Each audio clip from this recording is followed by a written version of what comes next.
Welcome back. It is now just about 7:30 and it's time for us to review the week that was.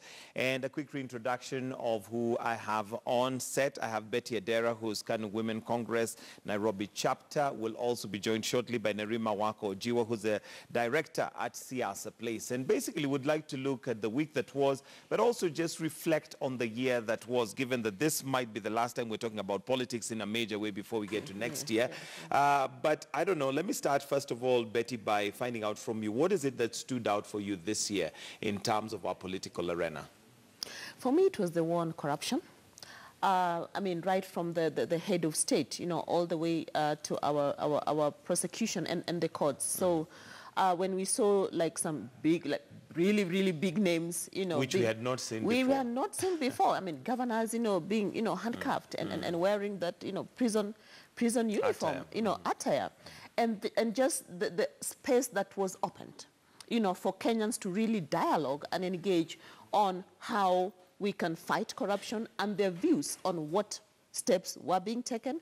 For me, that really stood out because if you ask me, I think corruption is our #1 enemy that is stopping us as a country from even being an industrialized nation in this day and age. And we can see that because of corruption, right? Our national agenda cannot be met. Quality of life continues to go down. Wanjiku, Atienos, and the Moras are, you know, choked to their throat. Right. You know, and yet they we are continue very highly taxed. Then we are very, you know, highly taxed. And yet, if you compare us with the region around us, we are the star. You know, other countries look at us as role models. So you can just imagine that if we stopped corruption, just how far, you know, Kenyans would be. All the young people will look for jobs and actually find them. And, I mean, we would just be, you know, a great nation. Would you say that so far with what you have seen that there seems to be some commendable progress? Because there are those who may argue that arrests have been done before. But where the rubber meets the road is if we're going to have convictions at the end of the day. Convictions, of course, is the ultimate goal, that we want to see people like being sent to prison and jailed for X number of days, months, no, years. But let's give credit where it is due. We've never seen arrest, just an arrest in itself, the way we have seen this year. And you know, as a big person, you know, in the limelight, and you're being arrested for corruption or arrested for whatever reason, that in itself to me is a shocker to everyone else that, hey, wait a minute here. Now, you know, things are getting hotter and not the same.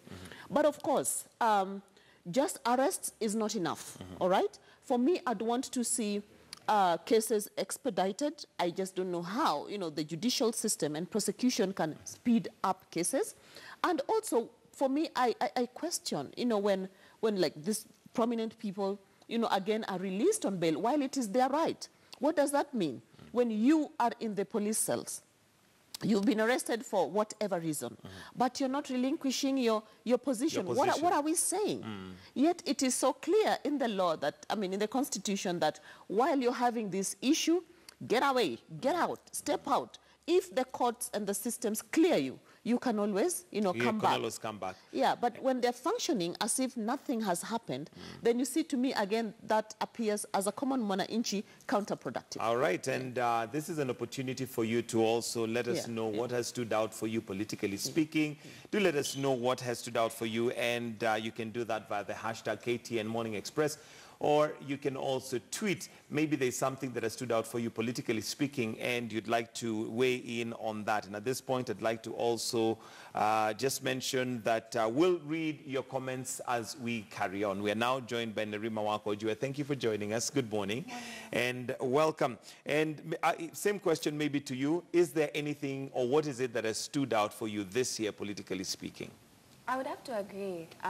It would be corruption, but also the number of cases that we saw going to the courts, a lot of very controversial cases, and I think a lot of us were intrigued with the outcomes of the cases also, and also pending cases also when it comes to corruption as well, and also the demolitions. The fact that it started off really at a high note and then sort of went into a lull, and then now we're back into demolition. And now they've been called off again. Yeah. So it's very up and down, but I'd have to say that corruption has really been on our front pages when it comes to media constantly. And I'll agree the fact that earlier it was said that Kenyans are extremely tired to the point where every other day we're waking up to a new scandal, another scandal, and we can't even understand. There are those, though, who feel that especially now the war on corruption, it's been more dramatic than effective by virtue of the fact that you have, I'm sure like somebody like Weda would say, we have the police coming and arresting people on a Friday, and, there's all the drama with all the cameras and all that. But the question is, will we really have convictions out of this? And we already have some major cases. For instance, the NLC case where certain files are already missing, excuse me, and they're missing in very obvious circumstances where they say they were moving things from one office to another, and the files just disappeared. So that leaves Kenyans, of course, wondering, is this war on corruption really serious, or is it just purely something to appease us? It's going to get serious as soon as we start seeing convictions, because it's one of those things where we are very used to hearing under investigation. And then we're like, what happens after the investigation? And even so, I would say this is one of those administrations, even though we see cases of corruption within state departments and things like that, people haven't lost their jobs or resigned. Kibaki fired people or asked people to resign. That was very common in his administration. But when we look at Uhuru's administration, we see him upset at every public speech. To a point where he even swears. Yes. And then life goes on as soon as the next day hits. So it's one of those things where you But then cry again, the argument might be it is constitutional, because if you look at, for instance, some of the cases that were highlighted by the DPP, and he was somehow complaining in a way that the judiciary is letting people go, but they're doing that under the Constitution. Actually, I was honored just Tuesday of this week to speak as a guest speaker at the end of year Christmas celebration of the judiciary under the Milimani law courts just here in Nairobi. And what came out clear to me is that coming in from outside, as an outsider, of the judiciary, I think there's a lot that's going on within the judiciary itself, and I was satisfied that they're actually putting their best foot forward to expedite cases, to do their job within the law. What about the complaint from the DPP, the virtue of the fact that there are some very high-level cases where, for instance, we have a governor who was in court for corruption and murder charges, but was released and is able to access his office. According to the DPP, that becomes a very difficult thing for him, because then witnesses can be tampered with, evidence can be tampered with, and we have seen files disappear. Now, look, Michael, from what I understood is that our Constitution now makes it possible for all cases to be bailable. That's a constitutional right for everyone. All right? And the judiciary must also follow that. But a bail case has to be argued, and it will be up to the judge or magistrate, to determine whether to give it, extend it or not. But just saying outrightly from their perspective that you've killed, we cannot bail you out, that's unconstitutional. So we need also to understand that judiciary is also functioning within some framework that they are given by the Constitution. But whether to stay in office or resign or step aside, I don't think that's a judicial question. That is a political question. Who is the employer of this person? Like where I work, you get caught up in stuff, you don't even need to be told. You just just step aside and go and sort out your issues, and then if you're cleared, you can come back. If you're not cleared, goodbye. And it is so clear. But I hear you when you say that, especially, these prominent people, when they are out there, there's no telling what they're going to do. They're definitely going to tamper with witnesses. And I mean, it's like the minute they're let go out of bail, it's like the case is over. You never hear about it again. The hearing will be 10 months, down the line, 1 year down the line, and people forget, and, you know, the conviction will actually come 5 years from today. Do you need to wait 5 years for justice to happen? All right, and that brings me to the next part of what has been main focus this year, and it's the state of the judiciary. We've also seen an unprecedented move. We've never had a deputy chief justice arrested and before a court of law. But again, that also now brings us to the point where we ask ourselves as a country, how do we want to move forward, given that this is meant to be literally where you get arbitration. This is where it's meant to be, as it were, the cleanest institution when it comes to government, because that's where you'd expect to get justice. Nerima, how do you see us moving forward as a country? It is definitely something I'm sure that other even African countries are looking at and saying, wow, that has never happened before. But that also leaves us very vulnerable in the sense that how do we move forward? Yeah, I think for a lot of things, we've been a first, considering that we nullified an election and then went back to with a sitting president, incumbent. Exactly, and that was also something everyone was saying, this has never happened in Africa before, actually the world. In the world. Yeah, and so we moved forward from that. And I think it's something that it's not predictable in our country. The fact that we have a deputy currently going through a case is something that is not only unique, we are not even sure how we are going to react to it going forward. I'm not even sure. It's one of those things where when a case, first of all, is highly publicized, most of the time it doesn't turn out how you expect it to be. Go. Yes, because there's so much propaganda, there's so much that the media covers, information here and there, and a lot of times that is what waters down a case. And a lot of times, because of public opinion, we see that cases never really go how people would look at them. If we even look at, not even Kenya, in the US, with the whole Zimmerman case, or cases when it comes to profiling of black people with the police.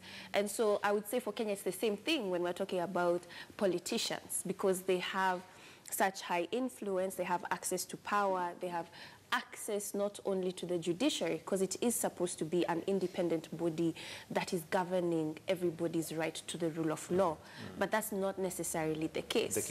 And so it's very complicated in a sense, and that's why I'm not very surprised that the DPP asked for assistance from abroad, because when we come into a country that is very highly politicized, it's very difficult for you to base judgment on clear objectivity. So it seems that to be able to have somebody who's completely neutral. Yes, and to be able to look at this in terms of what is the evidence that is available and what can I use in a court, not necessarily what it's hearsay, she say, and basically where is my political alignment. All right, and Betty, of course, that has been received not very kindly, having a foreigner come for a case like that. But again, the DPP, you know, made it very clear that he needs somebody who's neutral, somebody who basically has no leanings and interests in any way.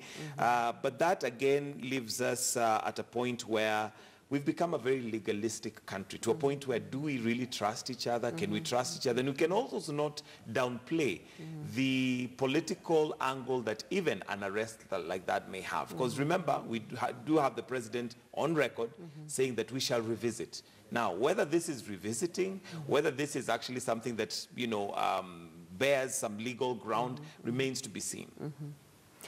If you see a DPP bringing in a foreigner, an external expertise, let me call it that way, I think where he sits, he has reviewed, you know, quite a number of options and got to that decision.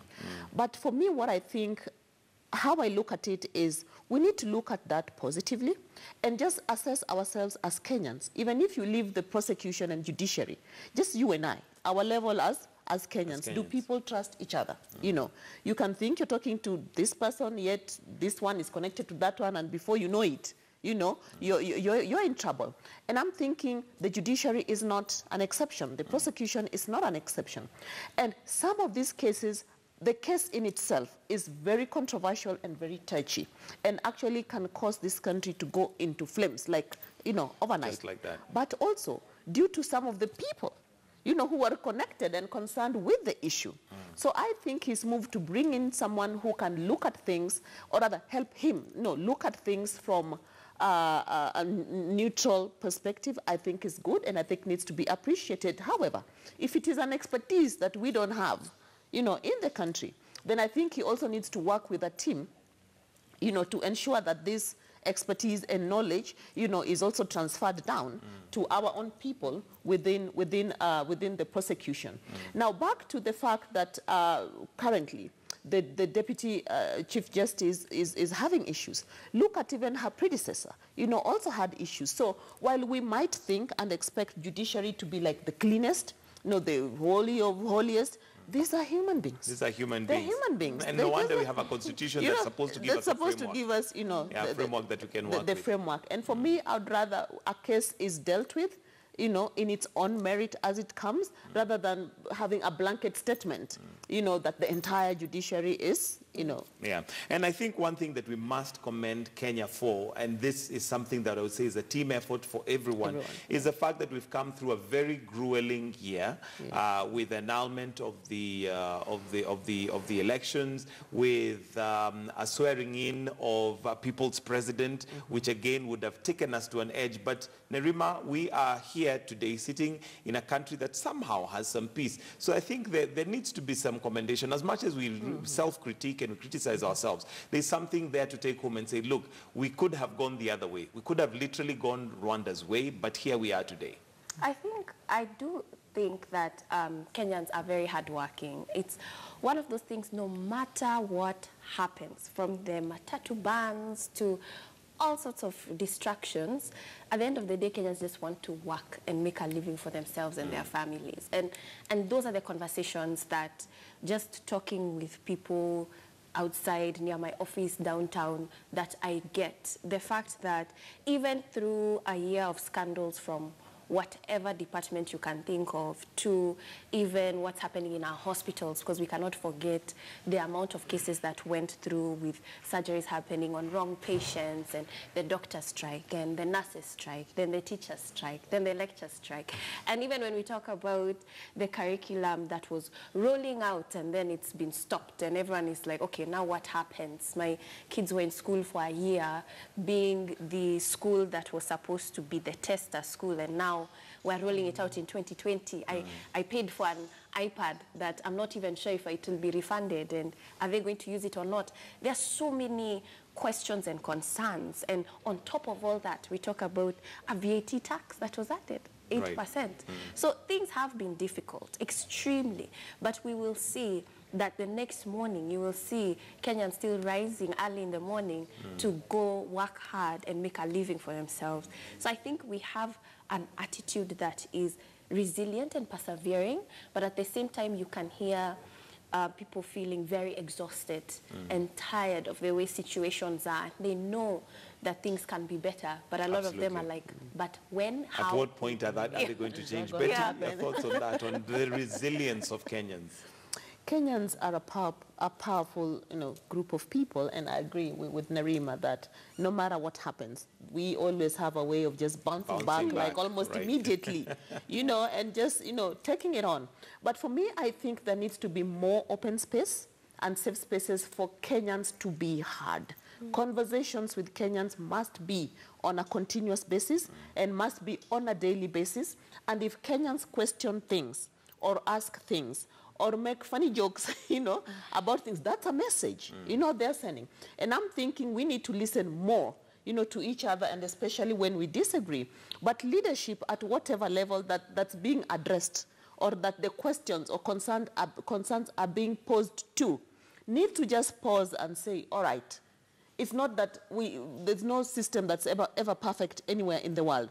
Can we just put our guard down and just listen to Kenyans and just see what we can pick, from Kenyans and implement? By the way, there is no tough thing that can ever defeat Kenyans. Just ask them. You're going to get your answer. You'll get your answer. You'll get it. All right, we'll need to wind up. Nerima, what's the one thing Uhuru Kenyatta has a legacy to leave?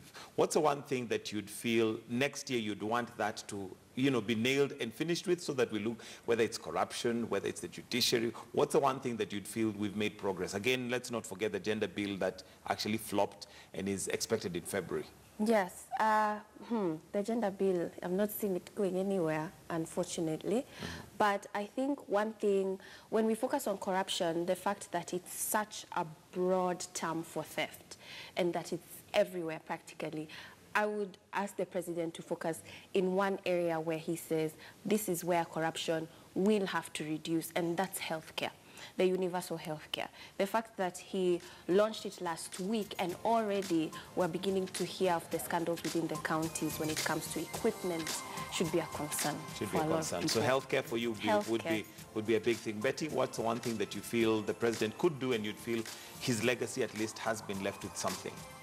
For me, if he touches on youth employment or opening up space for young people to get gainfully employed or engaged, to me that would be a first. So if he can take a panoramic view of this country, of his, and look at where the factories and industries are that died, and just figure out how to revamp them and shift to a manufacturing, type of approach as a country to create jobs for young people, to me, I think that would hit it. All right, thank you very much, ladies, for joining us this morning. That's Betty Adera from KANU Women Congress, Nairobi chapter, and Nerima Wako Jiwa, director at Siasa Place. Thank you for joining us this morning on the week, or rather the year that was.